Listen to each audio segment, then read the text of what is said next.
Polish Air Force War Memorial at South Ruislip was unveiled in 1948 to honour and commemorate the Polish airmen killed during the Second World War whilst under British command.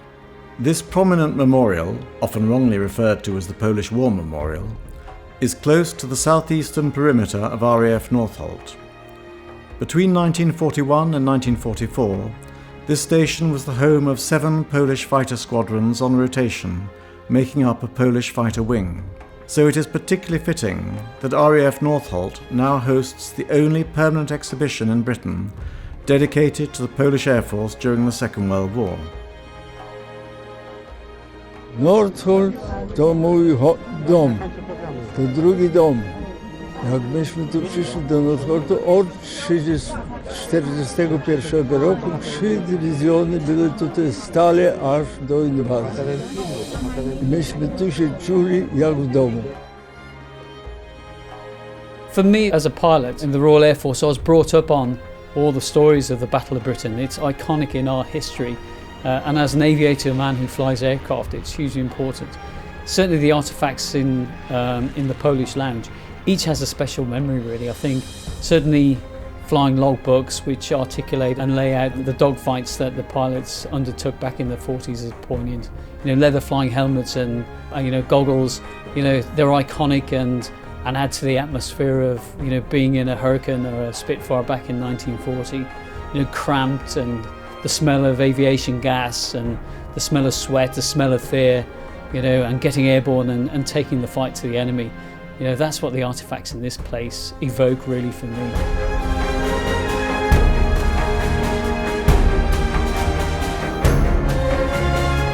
The lounge was opened on the 14th of February 2007 by the last Polish president in exile, Ryszard Kaczorowski. The exhibition tells the story of Polish airmen and highlights their achievements during the Second World War in Poland, in France, and in England, which for them was Wyspa Ostatniej Nadziei, the island of the last hope. In 1918, at the end of the First World War, Poland recovered her independence after 123 years of occupation by the Russians, the Prussians, and the Austrians. It was once more a free country, but devastated after the First World War, with virtually no resources. Nonetheless, one of the first things they managed to do was to create an extraordinarily successful and effective aircraft industry. In 1932, at the Paris Air Show, the Polish aviation produced the Pesatel P-7, which was the world's first all-metal monoplane fighter. Nobody else had anything like it at the time. The only problem was that by 1939, the Pesatel P-11 as a fighter was outclassed by the latest German designs, and on the bomber front, while there were about 80 in total, only half the Polish total of bombers was of the more modern sort. And so they faced the might of the Luftwaffe when they invaded on the 1st of September 1939, outnumbered 10-1. Nonetheless, they put up a remarkably good performance, shooting down 126 enemy aircraft in the 5 weeks or so before the fighting in Poland finally ceased. As the Polish Air Force gradually withdrew towards the southeast of Poland, on the 17th of September, the Russians invaded from the other side. Faced with those two enemies, there was no possibility of maintaining any prolonged resistance, and the Air Force was evacuated into Romania with the intention of getting to France to continue the fight from there. Once in Romania, the position was very difficult. Romania was officially neutral, but pro-Axis. There was a risk of internment for any Polish airman who found himself there. So very swiftly, they all had to become civilians, acquire false papers from the Polish embassy in Bucharest, make their way to the Black Sea, and try and escape from there. A difficult voyage, but the hardest part was the periods of calm, when suddenly you had hundreds of Polish airmen who now had nothing to do and nothing to think about apart from what might have happened to their families, their friends, their country, and what future, if any, awaited them in France.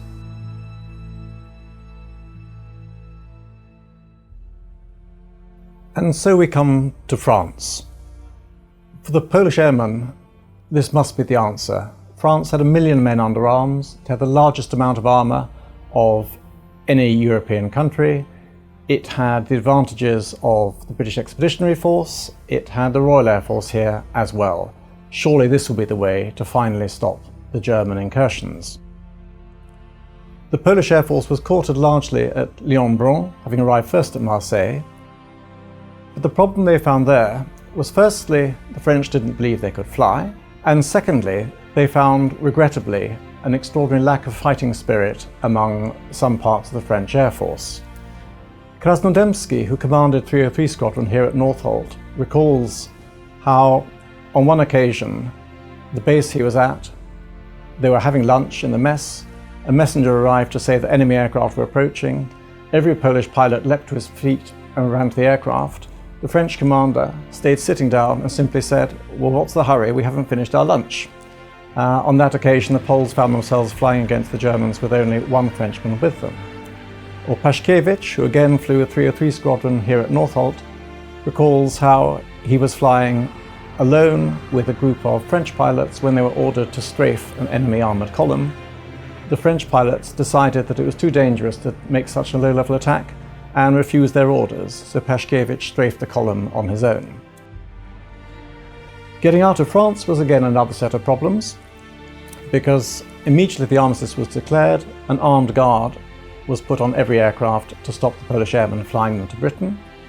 Attempting to get to the south of France to escape that way was met with frustration by French train commanders who refused to move the trains until a pistol was put at their heads. And finally, a large amount of the Polish Air Force arrived at the little port of Saint-Jean-de-Luz near Biarritz, where the port commander informed them that although the British liner, the Arundel Star, was lying just offshore waiting to take them to Britain, under the terms of the armistice, he couldn't possibly allow them to go. The Polish commander simply said to him that the several thousand Polish airmen with him were quite well behaved at the moment, but if they didn't get on that ship fairly quickly, he couldn't guarantee that this would continue. French port commander thought about the situation and then said, "I am formally going to not allow any Pole to pass through my port, and I'm going to put those orders into action in exactly 3 hours' time." By when, of course, the Arundel Star, well laden with Polish airmen, was heading towards the horizon. For the Poles on the Arundel Star, their first sight of England was something rather special. For them, this wasn't England they were coming to, it was Wyspa Ostatniej Nadziei, the island of the last hope. Poland had fought, and Poland had fallen. France, with all its men, all its material, with all its allied support, France had fallen too. Everybody knew that if Britain fell, that would be the end of freedom in Europe for as long as anyone could conceivably imagine. This was indeed the island of the last hope that they were coming to.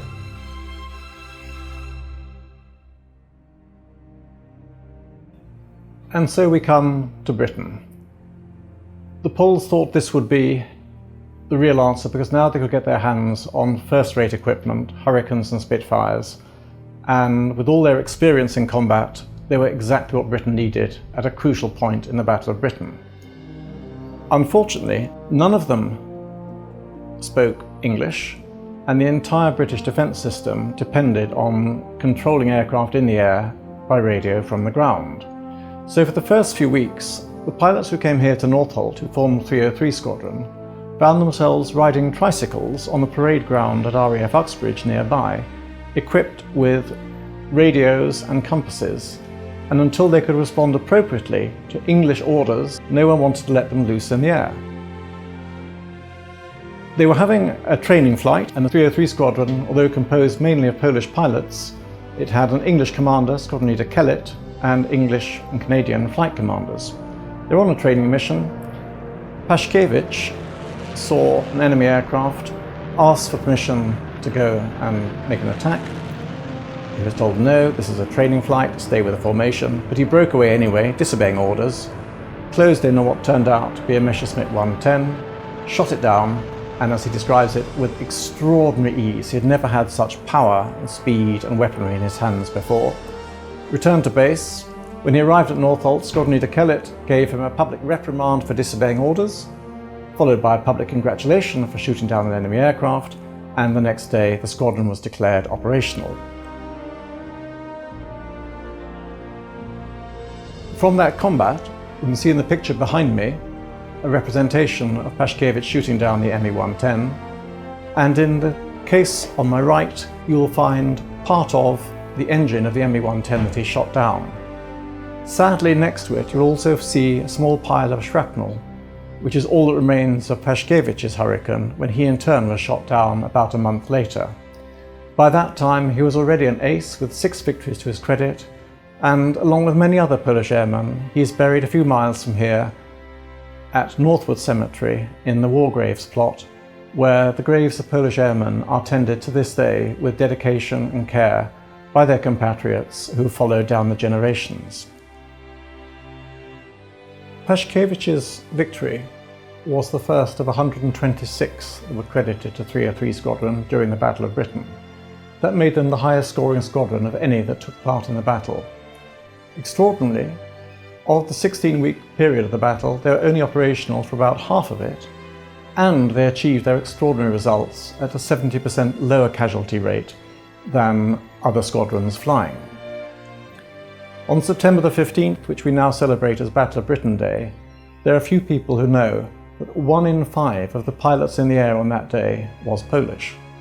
But this was an entire Polish Air Force, complete with ground crew, intelligence, admin and all the other necessary staff, and the ground crew were every bit as important. At the end of the day on the 15th of September, there were 9 or 10 Hurricanes of 303 Squadron that made it back to land again at this airfield, RAF Northolt. They were so damaged by combat that all of them were classed as Category 2 battle damage, which meant they'd have to be returned to the factory for repairs. That evening, as the sun went down, the squadron had ceased to exist as a fighting force until new aircraft arrived. That is, until everyone left the aircraft and the engineering officer, Flying Officer Wjorkiewicz, came out, looked at the Hurricanes, got his boys out, wheeled them into the hangars, worked all night with who knows what, but found one way or another of making every one of those aircraft serviceable again, and at dawn on September the 16th, all the Hurricanes were lined up again, ready for service, airworthy, and the 303 Squadron continued its remarkable career without missing a beat.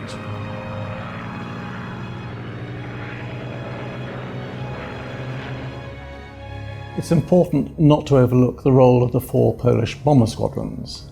They were in fact operating from as early as 1940, when 300 and 301 squadrons were busily attacking invasion barges being lined up in France, while their colleagues in the fighter squadrons were trying to defeat the enemy in the air. They took part in the first 1,000 bomber raid, they took part in all major operations of the war, and played an extremely important role in the attempts to support the Warsaw Rising in 1944. The main problem of which was that the Red Army sat on one side of the Wisła outside Warsaw doing nothing, while the Polish Home Army attempted to defeat the Germans single-handed. We had hoped that there would be at least facilities to land and refuel provided by Stalin, but great ally that he was, he refused them. So the only way that airdrops could be made to Warsaw was by flying units from Brindisi on exceptionally long missions, which then involved low-level attempts to drop supplies over Warsaw, with inevitably huge losses of personnel and aircraft. Their story is easily overlooked, but I'm happy to say that at RAF Ingham in Lincolnshire, the original airfield from which 300 Squadron operated is now being restored as a memorial to the Polish bomber effort, and will become in its own right the Polish Bomber Museum.